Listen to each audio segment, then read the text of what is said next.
এখন কেমনে যাবি সৌদি আরবে? আম্মা প্রথমে ভারত যাবো, ভারত থেকে পাকিস্তান, পাকিস্তানের থেকে ইরান, ইরানের থেকে ইরাক, তারপরে সৌদি আরব যাবো। আর যাওয়া সম্ভব না, চল বাড়ি ফিরে যাই। চলো আমরা যাইতে পারবো, আমার নিয়ত ঠিক থাকে, আল্লাহ একদিন একদিন করে মক্কা পৌঁছাইবো। ফেসবুকে একজন ভিডিও দিছে, তাই দেখলাম। কিছু মনে না করলে এই টাকাটা রাখেন। কেন টাকা নিবি কেন? এমনি দিলাম, হজে যায় আমার বাবা মার জন্য দোয়া করবেন। টাকা আল্লাহ রাস্তায় খরচ করলে আমার ভালো লাগবে, তাই মন থেকে দিলাম। অনেক খুশি হলাম বাবা, অনেক দোয়া করুন, অনেক দোয়া। দোয়া করেন। দেখছো মা, আল্লাহর উপর ভরসা রাখো, আল্লাহ আমাকে পথ সহজ করে দিছে। বাবা গাড়ি চালান। কিসে? আপা ওমর, কই?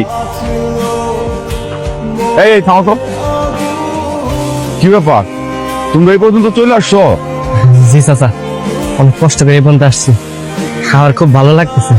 ওমর, তোমার যে কত জায়গায় খুঁজছি, যাক অবশ্যই তোমার পাইছি, আলহামদুলিল্লাহ। সবই আল্লাহর ইচ্ছা না, কিন্তু আমাকে কেন খুঁজতেছো তোমরা? শুনেন, আপনাকে এইভাবে আর কষ্ট করে হজে যাইতে হইব না। আপনারা আমার সাথে ঢাকা চলেন। আমার এক বোন হজ কাফেলা গ্রুপ করছে, তাগোর সাথে আপনাকে মিট করাই দিব। হ্যাঁ, তাগোর সাথে গিয়ে আপনি হজ করে তারপর ফিরে আসবেন। কি বলতেছেন চাচা, আমার মায়ের বিমানে করে হজ করতে যাবো? হ্যাঁ, বিমানে করে যাইবো। আরে সব ব্যবস্থা আমি করতেছি। কিন্তু ভাইজান, আমি তো শুনছি কারো দানের টাকায় বা অন্যের টাকায় হজ করা ঠিক না, আর আপনি বা আমার এতগুলো টাকা দিবেন কেন? আরে না না, আমি ব্যবস্থা করে দিছি মানে আমি টাকা দিচ্ছি না, আপনাকে টাকাই আপনি যাচ্ছেন। আমার টাকা? কেমনে আমার টাকা? চাচি, আপনারা কাশেম মন্ডলের কাছে টাকা পাইতেন না, ওই টাকা তো আব্বা আদায় করে ছাড়ছে। সত্যি?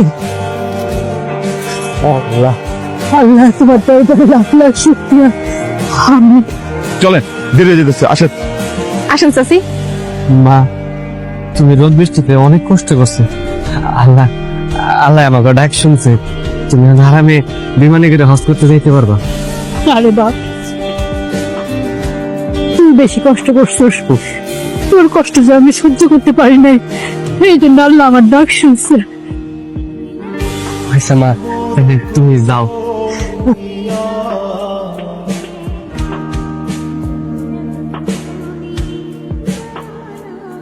ওমর, আয় বাপ। না মা, আমি তো করিম চাচারে কথা দিছি, হ্যাঁ এই যে ঠেলা গাড়িটা আবার দিয়ে দেবো না। তুই একলাই গাড়ি নিয়ে যাইতে পারবি না, আমি এই গাড়ির টাকা দিয়ে দিবি, তুই আমার লাগে চল। না মা, টাকা দিলে হইবো না, আমি চাচারে কথা দিছিলাম, কথার অবাধ হইতে পারবো না। আরে বাবা, তুমি তোমার মারে বিমানে তুলে দিয়া তারপরে চলে আসো। না চাচা, আপনারা যান, আমি যাইতে পারবো না। আমি রহিম চাচারে কথা দিছি, হ্যাঁ ঠেলা গাড়ি আমি ফেরত দিয়াম। আমার মার অনেক ইচ্ছা ছিল হজ করতে যাইব, আমার মা এখন হজ করতে যাইতে পারতেছে, আমার মা এখন জান্নাতে যাইব, আমি আর আমার মা এক লগেই জান্নাতে যাবো।